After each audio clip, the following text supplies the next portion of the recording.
স্বাধীনতার ঘোষকের প্রতিষ্ঠিত দল বিএনপিকে mother of democracy Begum Khaleda Zia দেশের ৮৭,০০০ গ্রামের প্রতিটি ঘরে ঘরে পৌঁছে দিয়েছেন। সেই দলের পতাকা এখন আমার, আপনার, আমাদের হাতে।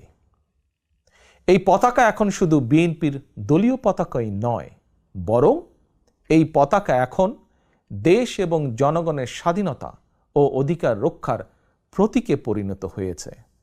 সুতরাং যারা এই পতাকার মর্যাদা সমুন্নত রাখতে চান, তারা কোনো প্রকার অনৈতিক কিংবা অনধিকার চর্চায় লিপ্ত হবেন না।